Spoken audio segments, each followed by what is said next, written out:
Now, the problem I have is this. Irrespective of whatever Polite said or did,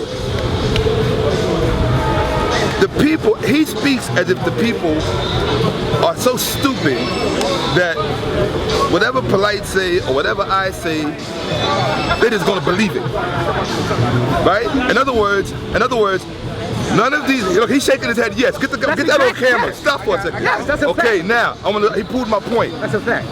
This is why I personally don't fuck with religious people, and I'm gonna tell you why.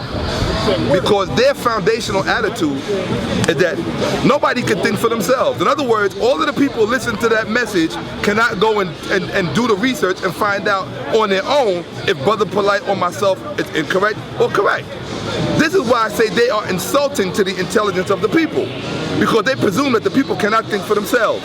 So therefore, what he's saying is that unless it comes out of his mouth, where he's doing the thinking for the people, it cannot be true or accepted or trusted by the people. You understand what I'm saying? That's thought control. I do not fuck with religious people behind that very reason, because that's what it's all about. Thought control. It's about what I think. Forget the fact that, see, my perspective is this, and I tell this to anybody at the front of any lecture I give. My job is not to think for you. That's not my job.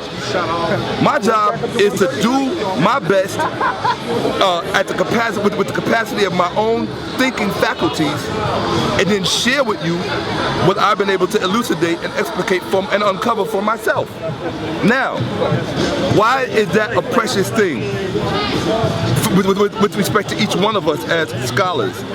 That's a precious thing with respect to each one of us as scholars, because what it does is it allows the public, our black watching public, it allows the public to be introduced to different standards of scholarship.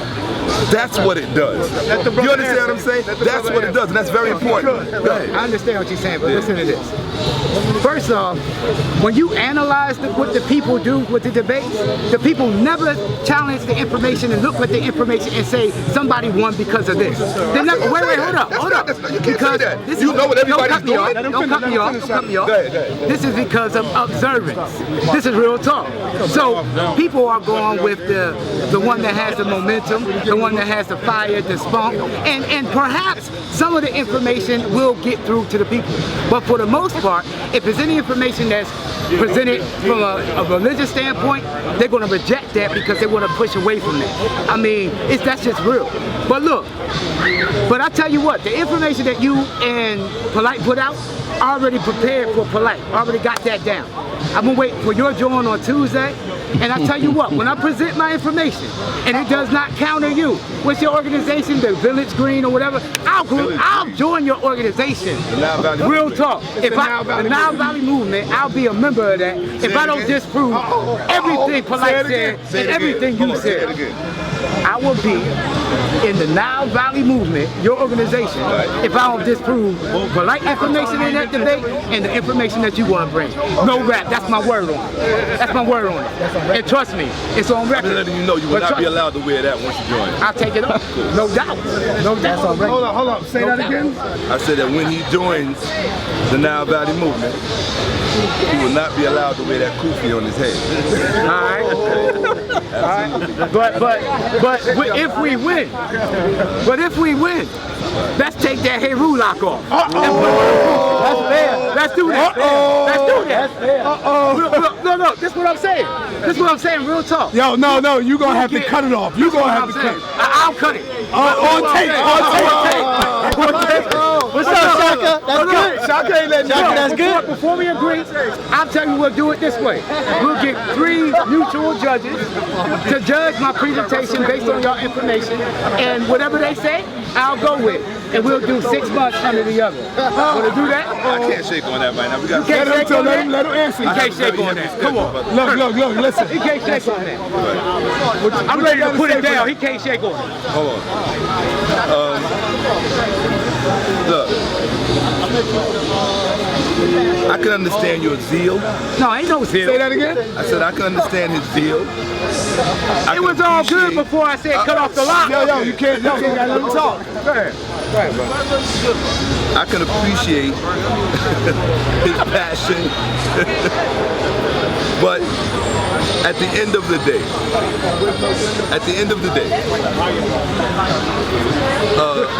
I'm giving a lecture on Tuesday. I'm being forced to give this lecture because people won't let me rest.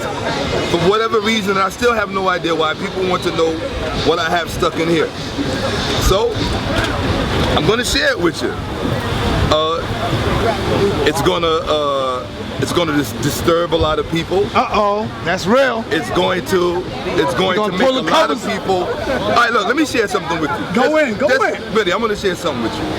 And I hope that every black person within earshot can hear what I'm about to say. The one thing that black people do not know, okay? The one thing that black people do not know, and I don't care how many times I say it, because after I say it, you're going to forget it.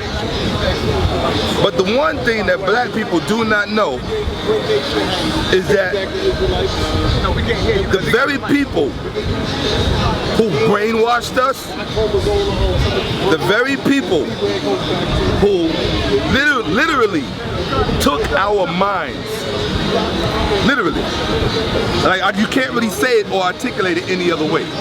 The very people who took our minds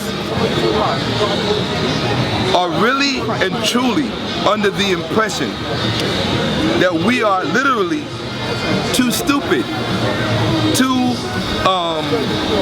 academically challenged. They believe that we actually literally cannot go back into the historical record and uncover things that were never meant to be uncovered. What you have to understand, and what black people don't understand, is that there were millions of people who were willing to die just in the service of covering up your history. So you don't uncover something that people were willing to die to cover up. You don't uncover that overnight. And not only that, when you uncover a lot of this history, there's going to be consequences to pay, because a lot of people ain't going to take this. Sarnetta said something on camera the other day. This smoke is killing me. Sarnetta said something on camera the other day. He said that a lot of us, when we come in front of these cameras and we talk about history and our history, we put our lives on the line. It's true. It's very true. It's very, very true. When you're willing to kill to protect a lie, when you're willing to kill to protect a lie, very few people kill to protect the truth. Very few people will wake up and say, I'm going to kill to protect the truth. But people kill every day to protect a lie. In fact, you got government agencies that were created just for that. FBI, CIA, NSA, the list goes on and on, NYPD. All these people will kill to, the New York City public school system. All of these people, the Marines, the Army, the Navy, the Air Force, all of these institutions will kill to protect a lie. So that will show you the value of a lie versus the value of the truth in the world that we live in. So when you when you're willing to tell the truth, you're putting your life on the line. And I just hope that the people understand and appreciate that. Your brother Bashir will have something he wants to say to you, so by all means, please do. No, that's the problem. No, listen closer to your problem. The problem is, right, in America, You have You have 100%. You have 100% population. Out of that population, you have 85%. 85% is lost, don't understand. 10% is kind of plugged in and understand a little something. 5% is those that understand the most. Wait a minute. 5% is the most. Now that's the mathematics on the total population. But let's do that mathematics inside the conscious community. You have 100% of the conscious community, but 85% of the conscious community don't know what the hell they talking about. Then you got 10% of the conscious community that do have an idea as to what's going on, but then you have a 4% of the conscious community that's plugged in even more, but only 1% of us still understand what the hell is going on. So if he can tell us that religion is something that's bad, but then he can walk around with a damn halula with an eagle or whatever on his arms, tattoo of Egypt on his arms, as if our people come from that, that's a damn lie. So he stands for the lie like he's trying to say we stand for the lie. But look, I'm going to drop the mic on this, man. Brother Shaka, he ran off, it's all good. But I guarantee I'm going to show that all that he brought and that pole light was lying when they were talking about the Syriac comes from the Arabic. That means it comes from the Hebrew as well. Hold on, wait a minute. That means because it comes from the Hebrew as well.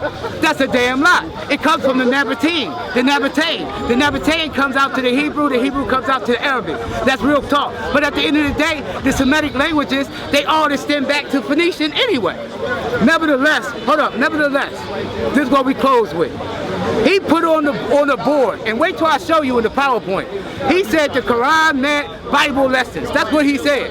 And then when he put up there the Syriac with 3 Arabic so-called words, he had all Quran in the English next to those words, but we're going to show he was a damn lie. It was only one of them that said Quran, the rest said Qur'an, and the rest said Qur'ana, or something like that.